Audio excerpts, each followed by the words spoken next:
How's it going, you awesome bunch of bakers? Hope you're having a lovely day so far. Welcome back to the channel. In today's video, I have another great addition to the flatbread playlist. So let's go to the kitchen and get started.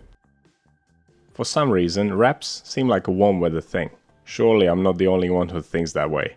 At least I hope so, because I'm posting this recipe in the middle of summer. But regardless of when you come across this recipe, if you're looking for a super soft and thin tortilla that is extremely easy to make, then you're in the right place. This is not the first tortilla recipe on my channel, but it's certainly the best one and the easiest one. I have boiled it down to the bare essentials here. If you start making these right after watching this video, you will be able to enjoy them very shortly. So let me show you how to make them. Starting with the ingredients, we'll need some white bread flour, salt, baking soda, some kind of fat. You can use oil, you can use lard. I'm using beef dripping or just beef fat. You could also make these with butter or with ghee. The choice of fat is really up to you. Last but not least, we'll need some boiling water. This is what makes the tortillas extra soft. And that's about it when it comes to the ingredients. Onto the equipment, we'll need a bowl for mixing, scales, a dough scraper, a rolling pin for rolling the tortillas out, and we'll need a pan to cook them in. I'm using my large non-stick frying pan. It has an inner diameter of about 25 centimeters or 10 inches, which is a decent size for a tortilla. And this recipe makes 6 tortillas of that size. Right before we get started, make sure that you melt your fat. We're using boiling water, and we want the liquid to stay as hot as possible. Adding solid fat would cool it down too much. Don't worry about it if you're using oil. You don't have to heat it up or anything. This is just for solid fats. So to make the tortillas in a large bowl, combine the salt, the baking soda, the boiling water, and the melted fat. I was microwaving this beef dripping, and it took quite a while to become liquid. As you can see, I heated it up to almost 80 degrees Celsius. Lard would definitely melt at a lower temperature. Okay, give the ingredients a good mix. You want to dissolve the salt completely. This is your best chance to do it. Now we can add the final ingredient, the flour, and now we can mix it to a dough. A great tool for this is a fork. Mix it until there is no dry flour left, and then mix it some more, maybe 10 seconds or so, just to ensure there are no lumps. Next up, grab your dough scraper and scrape the sides of the bowl down. This will ensure that we don't contaminate our dough with any dry bits. This dough will be very loose and stretchy, but that's totally normal. Don't start thinking that you need to add more flour or anything like that. It may be stretchy, but it's not sticky at all. Okay, after mixing, we need to let it rest for 30 minutes. This will give the flour some time to absorb the water. Okay, after 30 minutes of resting, weigh the dough and divide it into 6 equal pieces, and then shape those pieces into dough balls. Of course, if your cooking pan is smaller, you should divide the dough into more pieces, so you don't end up with too thick of a tortilla. While I'm doing this, I will answer a couple of questions you may have. The first one may be, why are we using boiling water? The boiling water cooks the starch of the flour. It is called gelatinization. It also destroys some of the protein in the flour. The gelatinized starch will make the tortillas flexible and soft, and the destroyed protein will result in less gluten strength and a much more tender tortilla. You can find the full video about the scalding method in the Principles of Baking playlist. The second question is probably why are we using baking soda in this recipe, since it all fizzles out as we add the water. And no, we're not using it for leavening purposes. Adding baking soda to the dough will make it more alkaline, which will even further loosen the gluten structure. So all these things are there for softness. Okay, after shaping the dough balls, place them on a plate or on a tray, cover them up, and leave them in the fridge to cool down for 30 minutes, or at least 30 minutes. You can leave them in there for longer if you want to. This just makes them a lot more easy to roll out and handle.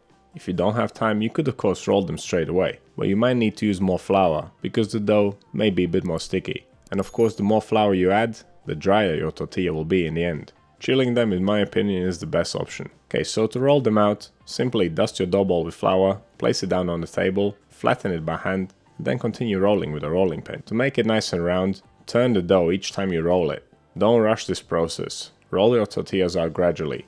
If you go too quickly, your tortilla is not going to be round. And of course you want to roll it until it fits your pan. You have two options when it comes to the method of your work. You can roll them and cook them one by one. Or you can do what I'm doing, which is rolling them all out and then cooking them all. This is how I like to do it. I think it's the most efficient way. Just as with most jobs that you are doing by yourself, it's always best to do the same things at the same time. So what I like to do is flatten the dough balls out all by hand before I start rolling them. I stack them on top of each other so they're ready to go. And then all there is left to do is to roll them out. I don't have to stop and flatten them out by hand again. I think my method saves some time. Saying that, making tortillas doesn't take a long time anyway. Here's a little tip for preventing the tortillas from sticking to each other. After you have finished rolling out the tortilla, lift it off the table, dust the table lightly with flour and then rub the tortilla in the flour. And then you can safely stack them on top of each other. But this might not always work. If your kitchen is very humid, this may be a little bit risky, because even if you dust your tortillas with flour, they may stick to each other. So if your kitchen is hot and humid, maybe the best option for you would be rolling them and cooking them one by one. I've never had them stick together, so this method works for me. Okay, these bad boys are ready for the pan. Cook them on high heat for 80 seconds in total. You want to flip the tortilla every 20 seconds, so they will be cooked twice on each side. Don't expect a lot of color, they're not supposed to be very dark. By the time they get very brown, they'll be overcooked and dry. If the tortilla starts blowing up and you see big bubbles forming, you can smack it with a spatula to make the bubble burst. As the bubble blows up, it lifts the surrounding tortilla off the pan, which means that only the part that is touching the pan is properly cooking. So to make it cook evenly, flatten it out a bit. And this is about as much color you want to see in your tortilla. It should have some brown little spots on it, but that's about it. As you can see, the other side is a little bit darker, but you don't want it to be any more than this. As soon as you take them out of the pan, stack them up on top of each other. Now you can see how nice and flexible they are. That's because we didn't overcook them. And to keep them nice and flexible, cover them up as soon as they come out of the pan. And there you have it. That's how you make a nice soft wheat tortilla. I'm sure there will be some people asking me how to freeze them. I would say leave them to cool down completely and then stack them up on top of each other with some baking paper in between so they don't stick. I can't tell you how long they will stay soft for at room temperature though, because I've never kept them for more than a couple of hours before eating them all. But the boiling water trick will definitely make them stay softer for longer. And if you cover them up as soon as they come out of the pan, they should stay soft for the whole day. And no matter which bread you make, you'll always be the softest on the day of baking.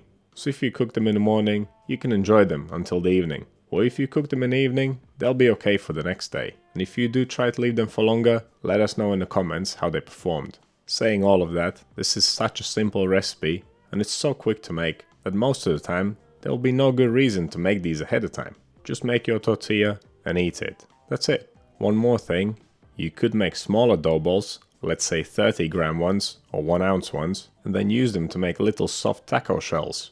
I mean, just look at this texture.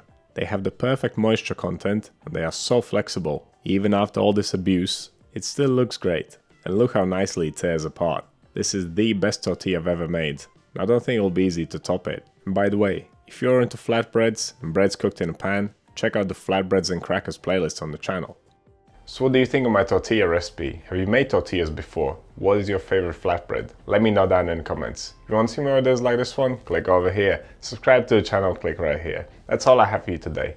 Thank you so much for watching. I'll see you in the next one.